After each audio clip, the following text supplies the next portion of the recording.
President Obama's discussion on the continued economic recovery and the rise in median household incomes during the Facebook Live session was rooted in the idea that real economic progress is not just a matter of numbers on a chart, but a lived experience for millions of Americans who struggled through one of the most severe recessions in modern history. When Obama talked about household incomes rising, he was referring not only to the statistical evidence that showed a strong upward trend, but also to the tangible sense of relief and renewed optimism felt by families who had spent years trying to regain their economic footing. The recovery was not accidental. It was the result of deliberate policies, persistent effort, and a long-term strategy designed to stabilize the economy, rebuild trust in the financial system, and restore opportunities that had been lost during the downturn. Obama started by acknowledging the deeply painful period the country had gone through after the economic collapse of 2008. Millions had lost their jobs, savings had evaporated, home values had crashed, and families found themselves facing enormous uncertainty. Against this backdrop, rising household incomes represented something far more meaningful than a data point. They symbolized the return of economic hope. It was the sign that the country had moved from crisis to resilience, from fear to gradual confidence. The president noted that this improvement was a result of years of consistent job creation, expanding sectors, renewed business confidence, and reforms that helped rebuild the economic framework piece by piece. Obama explained that household income growth was tied directly to the broader employment recovery. For years, job growth had been steady and robust, with millions of new positions created across different sectors such as technology, healthcare, renewable energy, manufacturing, and service industries. As more Americans found work or returned to the workforce, competition for labor increased, which in turn began pushing wages upward. He emphasized that job growth fed into wage growth, and wage growth fed into household income growth, each strengthening the other. This was one of the major indicators that the recovery was broad, based rather than benefiting only the top tier of earners.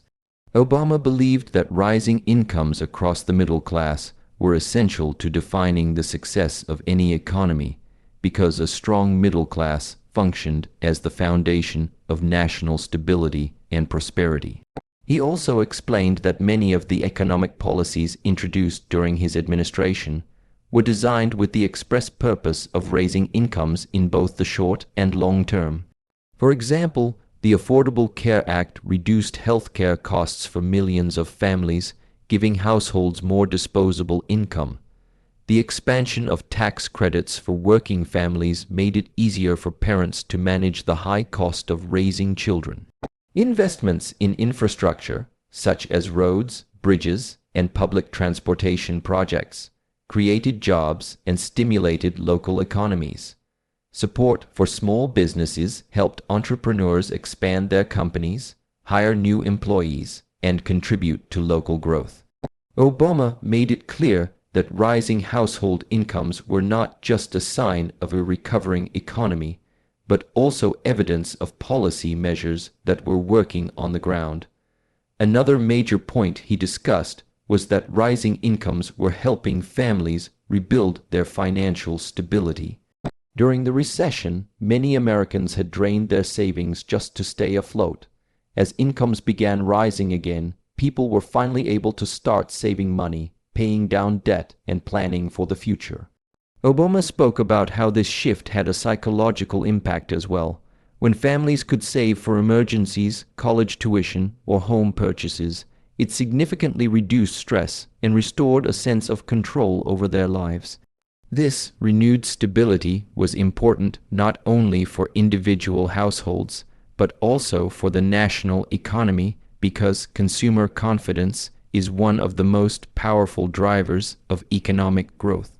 As families regained confidence, they began reinvesting in the economy, buying homes, making larger purchases, and pursuing new opportunities. Obama also highlighted that household income growth was occurring across different states and demographic groups, although at different rates. He acknowledged that not everyone had benefited equally from the recovery, and some communities still face challenges, but the overall trend showed widespread improvement, which he referred to as a sign that the policies were having a positive effect beyond major metropolitan areas. Rural communities saw rising employment in areas like clean energy production, agriculture technology, and small-scale manufacturing. Urban areas experienced growth in tech startups, service industries, and creative sectors. This broad spectrum improvement gave the administration reason to believe that the recovery was not lopsided but spreading gradually across the country. One of the underlying themes Obama emphasized was that rising incomes were part of a long-term trajectory. They did not happen overnight, nor were they the result of one single policy. Instead, they were the cumulative effect of countless efforts to stabilize and strengthen the economy. Obama mentioned the importance of regulating Wall Street after the financial crisis, ensuring that irresponsible practices could not jeopardize households again.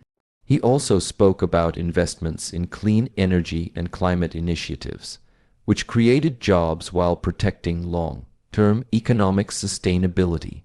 Education reforms, increased access to student loans, and expansions in community college funding helped millions of Americans gain new skills, allowing them to secure higher-paying jobs. These long-term investments were critical to the gradual rise in incomes because they connected individuals to modern job markets and prepared the workforce for future economic challenges. In addition, Obama discussed how the rise in household incomes was tied to broader global trends. The world economy was changing rapidly, with technology reshaping industries, communication accelerating, and global competition increasing. Rising incomes in the United States were a positive indicator that the country was not only adapting but thriving in this new environment. American workers were competing on a global scale and succeeding because of innovation, creativity, and a strong economic foundation. Obama emphasized that maintaining competitive household incomes was essential for ensuring national competitiveness. When families earned more, they invested more in education, entrepreneurship, and personal growth, which further strengthened the economy's future prospects. Another major point Obama brought up was inequality. Although incomes were rising overall, he explained that the gap between the highest earners and the middle class was still a concern. He believed that the rise in household incomes was encouraging but still incomplete. For the recovery to be fully equitable, more work needed to be done to ensure that every American, not just those at the top, had access to the same opportunities for success. Policies supporting equal pay, minimum wage increases, and worker protections were crucial in closing the gap. Rising household incomes were a promising sign, but Obama stressed that the goal was to ensure that all families could enjoy the stability and prosperity that the recovery had generated. He also addressed the role of innovation and technology in lifting incomes. The tech sector was booming, creating high-paying jobs and new industries, but Obama recognized that not all Americans had access to the training needed to participate in these technological advancements. As part of the broader economic strategy, he advocated for increased access to STEM education, coding programs, and apprenticeships that could equip workers with the skills needed for modern careers. Rising household incomes, he argued, were closely tied to the nation's ability to adapt to technological change. The more the workforce evolved, the more households could benefit from the new opportunities the economy was creating. Throughout the discussion, Obama returned to the theme of resilience. The recession had tested the nation in ways few could have imagined, but the subsequent rise in household incomes demonstrated the strength of the American people. Families had endured hardships, made sacrifices, and pushed forward with determination. The recovery was not just the result of policies, it was the result of American workers, entrepreneurs, students, teachers, and business owners who had refused to give up. Obama took pride in the fact that household incomes were rising because it meant the country had emerged from crisis stronger, more adaptable, and more prepared for the future. He also emphasized that the rise in incomes was a reminder of why public policy matters. Economic outcomes were not random, they were shaped by choices made at the national level. Investments in infrastructure, healthcare, technology, education, and worker protections all contributed to creating an environment where incomes could grow. The Facebook Live session served as a platform for Obama to not only highlight the data, but also reflect on the importance of thoughtful leadership. He believed that rising household incomes validated the administration's approach and offered a blueprint for future leaders to build upon. In conclusion, Obama's focus on the rise in household incomes was more than just a celebration of economic progress. It was a reflection on the journey the country had taken from the depths of recession to renewed stability and hope. It was a reminder that economic growth must be inclusive, deliberate, and founded on long-term planning, and it was an acknowledgement of the American people, whose hard work and resilience made the recovery possible. Rising household incomes, in Obama's view, were not simply a milestone.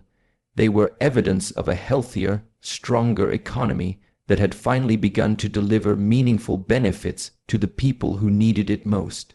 President Obama's emphasis on strengthening the middle class as a national priority during the Facebook Live discussion was rooted in a belief that the American economy functions best when ordinary working families are not only stable but thriving. For Obama, the middle class was not just a demographic group or an economic statistic. It was the heart and engine of the country, the essential force that drives consumer spending, fuels innovation, and creates the foundation for long-term national prosperity. When he spoke about strengthening the middle class, he was addressing a broader philosophy, one that had shaped his administration from the beginning and one that guided his decisions on domestic policy, economic reform, and social investment. Obama believed that the country succeeds when the middle class succeeds because the strength of this group represents the health of the nation. Without a strong middle class, the economy becomes fragile, inequality widens, and opportunities diminish for future generations. He began by explaining how middle-class families had faced decades of economic pressure even before the recession hit. Wages had stagnated for many workers, even as the cost of living, in areas like healthcare, housing, and education, continued to rise. Families were working harder than ever, but their paychecks did not reflect their efforts. The recession only intensified these struggles, wiping out savings, eliminating jobs, and creating financial insecurities that spread across communities. The recovery, therefore, could not simply focus on returning to the pre-recession status quo. For Obama, the old system had already been failing too many families.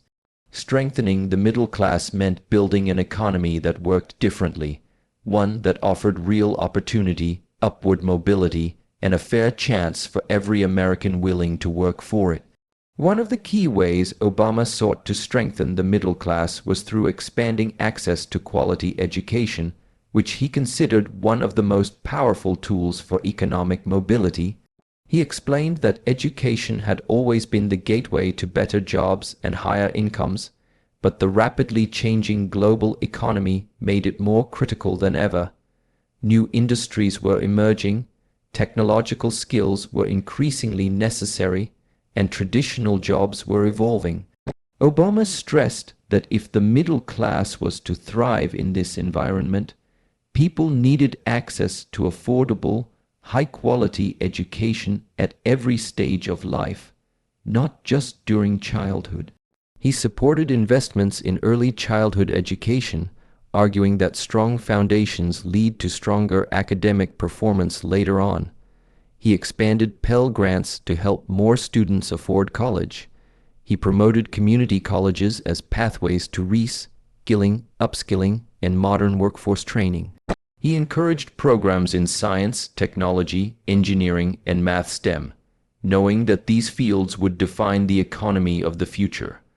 Obama also emphasized healthcare as a central component of middle-class strength. He argued that a family cannot be financially stable if a single illness has the potential to bankrupt them. The Affordable Care Act was designed not only to expand coverage, but also to reduce financial risk for the middle class. By preventing insurance companies from denying coverage based on pre-existing conditions, eliminating lifetime caps, and providing subsidies for families with moderate incomes, the ACA made health care more accessible and affordable. Obama explained that when families are not burdened by excessive medical costs, they have more money to spend on essentials, to save for education, or to invest in their futures. Strengthening the middle class required protecting families from financial emergencies that could destabilize their lives. Another major focus was job creation, particularly in industries that offered good wages, stable benefits, and long-term career paths. Obama highlighted the growth of jobs in manufacturing, renewable energy, technology, and infrastructure. These sectors were not only expanding but also contributing to environmental sustainability, innovation, and national competitiveness. Obama believed that creating millions of jobs was not enough. Those jobs needed to offer fair wages and opportunities for advancement. He supported raising the minimum wage, arguing that working full-time should guarantee a basic standard of living. He advocated for equal pay for women, noting that a strong middle class relies on fairness and equality in the workplace. He also encouraged businesses to adopt modern workplace policies, such as paid sick leave and family leave, which he believed made workers more productive and families more stable. Tax policy was another essential tool Obama used to strengthen the middle class. He believed strongly that the tax code should reward work, not wealth. For decades, the wealthiest Americans had benefited disproportionately from tax loopholes and reductions, while middle-class families carried a greater share of the burden relative to their income. Obama sought to shift this balance by cutting taxes for working families, expanding tax credits for parents, and closing loopholes that allowed corporations or high-income individuals to avoid paying their fair share. He argued that when the tax system is fairer, middle-class families have more disposable income, which stimulates the entire economy through consumer spending. At the same time, ensuring that the wealthy contribute appropriately allows the government to make investments in education, infrastructure, and innovation, investments that directly benefit the middle class. Obama also discussed the importance of infrastructure investment. Roads, bridges, airports, schools, broadband networks, and public transit systems are essential foundations for economic growth. For businesses, strong infrastructure means efficiency and access to markets. For families, it means safety, convenience, and opportunities for mobility. Obama argued that investing in infrastructure creates jobs, stimulates local economies, and supports long-term growth. He emphasized that modernizing infrastructure was not just a matter of maintenance. It was an opportunity to build a stronger economic foundation that future generations could rely on. Strengthening the middle class required building a country capable of meeting the demands of the 21st century. Small businesses were another critical part of Obama's vision. He often referred to small businesses as the backbone of the American economy, noting that they create the majority of new jobs and represent the entrepreneurial spirit of the nation.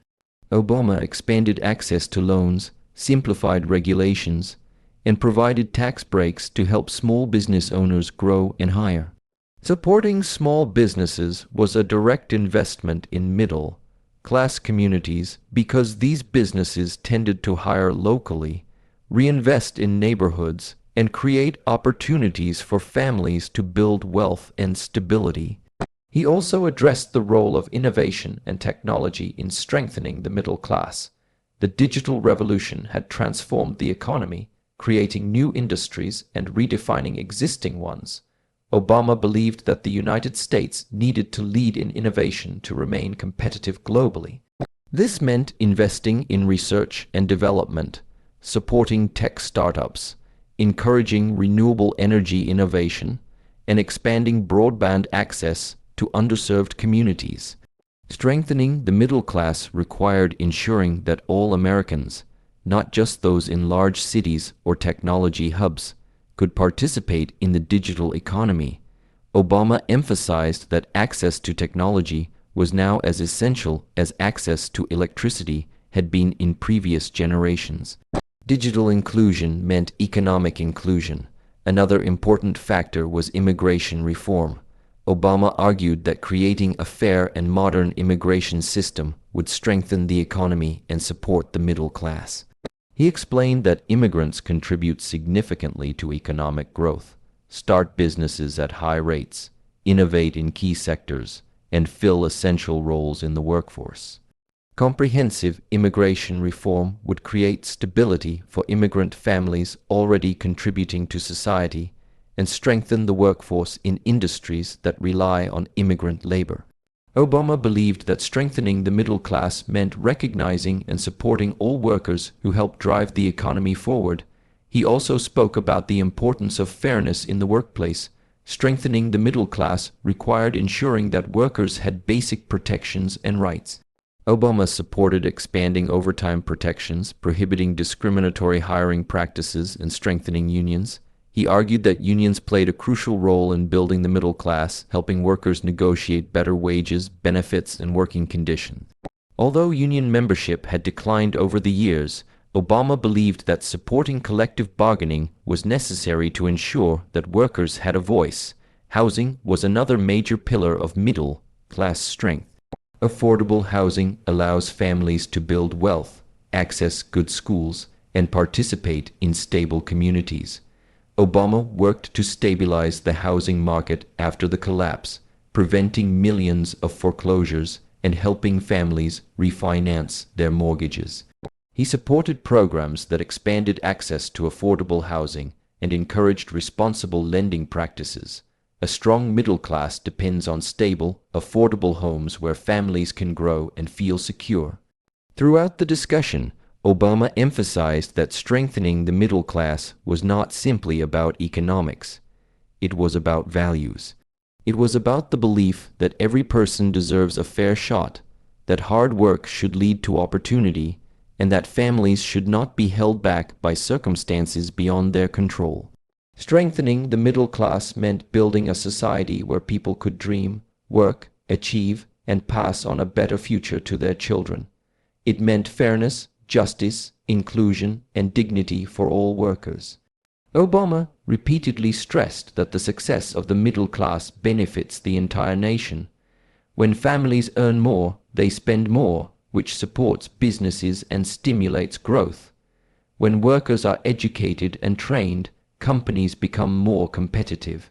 When healthcare is affordable, families are healthier and more productive.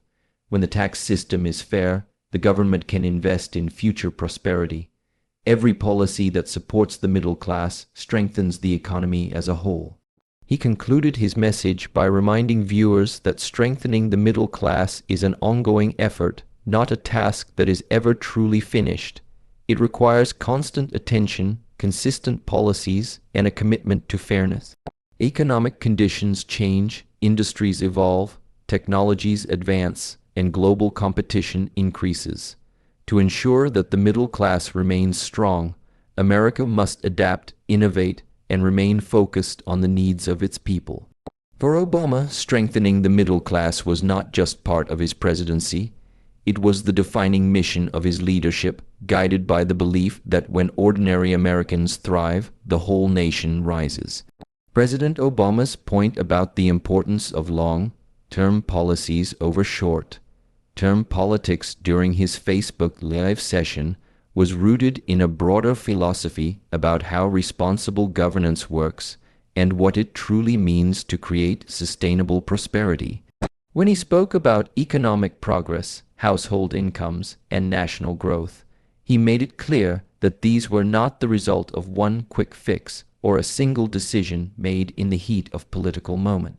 Instead, they were outcomes shaped gradually over years through a steady, disciplined approach to policy, an approach that required patience, resilience, and the willingness to make decisions that might not pay off immediately, but would benefit the nation in the long run.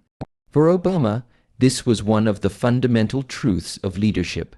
Real progress is almost always the product of long-term commitment rather than short-term political victories. And he used this moment to remind the public that behind every economic improvement were countless strategic decisions that prioritized the country's future rather than political expediency. He began by acknowledging that the modern political environment often encourages quick solutions, dramatic statements, and decisions aimed at producing rapid results. In an age dominated by 24-hour news cycles, fast-moving social media, and constant political commentary, public attention spans had shortened, and the pressure on leaders to deliver immediate outcomes had increased. But Obama argued that this mindset was dangerous because it incentivized leaders to choose policies that looked good in the moment rather than those that would actually strengthen the country in the long term. Short-term politics, he explained, can produce temporary boosts or popular headlines, but they rarely solve deep-rooted problems. Long-term policies, on the other hand, require patience and vision, qualities that are often overlooked in the push for quick wins. Obama used the economic recovery as a clear example. When the recession hit, the problems facing the country were massive, complex, and interconnected. Millions of jobs had been lost, the financial system was in crisis, housing markets were collapsing, and businesses were closing at alarming rates.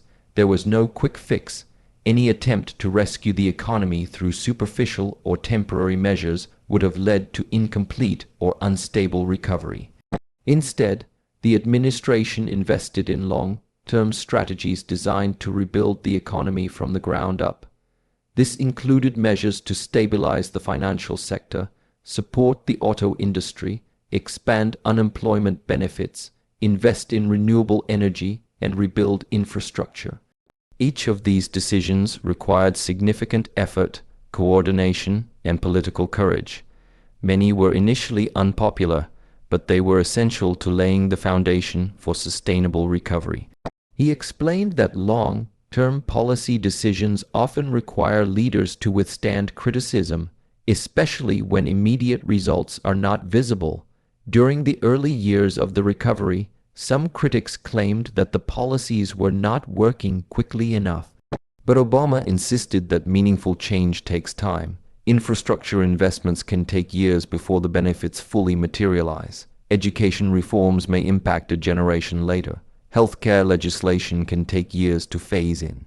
Renewable energy investments may require decades of innovation before becoming cornerstones of the economy. The important thing, he argued, was to remain focused on the long-term vision rather than being swayed by short-term political pressure. Obama also talked about the importance of stability and consistency in policymaking. Businesses, workers, and investors all rely on a predictable environment to plan for the future. When political decisions change dramatically from one moment to the next, uncertainty increases and economic growth becomes unstable. For example, companies are more likely to invest in new technologies and hire workers when they know the regulatory environment will remain stable. Families are more likely to buy homes or start businesses when they have confidence in the broader economic direction.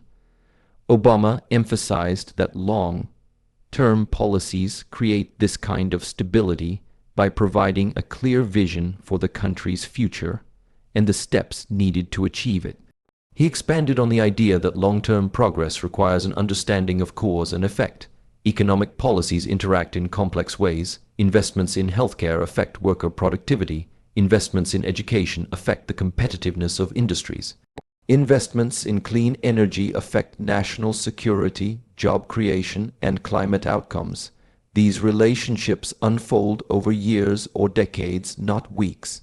Obama stressed that leaders must be able to think beyond immediate political cycles and understand how today's choices influence the country's future potential.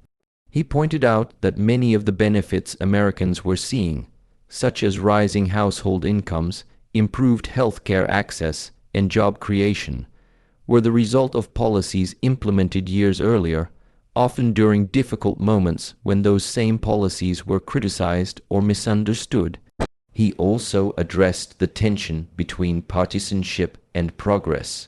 Short-term politics, Obama explained, often leads to division, gridlock, and a focus on winning arguments rather than solving problems. When political leaders are more concerned with scoring points than governing effectively, the nation suffers. Long-term policies, however, require collaboration, compromise, and a spirit of shared commitment to the national good. Obama acknowledged that achieving bipartisan cooperation was challenging, especially in a polarized environment, but he maintained that the best policies were those shaped through broad participation and an understanding of diverse perspectives. Strengthening the country required looking beyond elections and focusing instead on the next generation. Another critical aspect of long-term thinking he discussed was investments in innovation and technology. The world economy was undergoing rapid transformation, and Obama believed that the United States needed to stay ahead by investing in areas like clean energy, scientific research, advanced manufacturing, artificial intelligence, and high-speed broadband. These investments would not necessarily produce immediate political victories, but they were essential for ensuring that the U.S. remained competitive globally. Other countries were pouring resources into innovation, and failing to do the same would leave the U.S. at a disadvantage in the future. Obama believed that leadership meant preparing the country for challenges not yet visible, and doing so required a commitment to long-term strategic planning. He also used education as an example of why long-term policies matter. Strengthening schools, improving teacher training, expanding access to college, and increasing financial aid are all investments that affect generations. A child who enters preschool today may not enter the workforce for nearly 2 decades, but the quality of their education will shape their career opportunities, their income potential, and their contributions to the economy.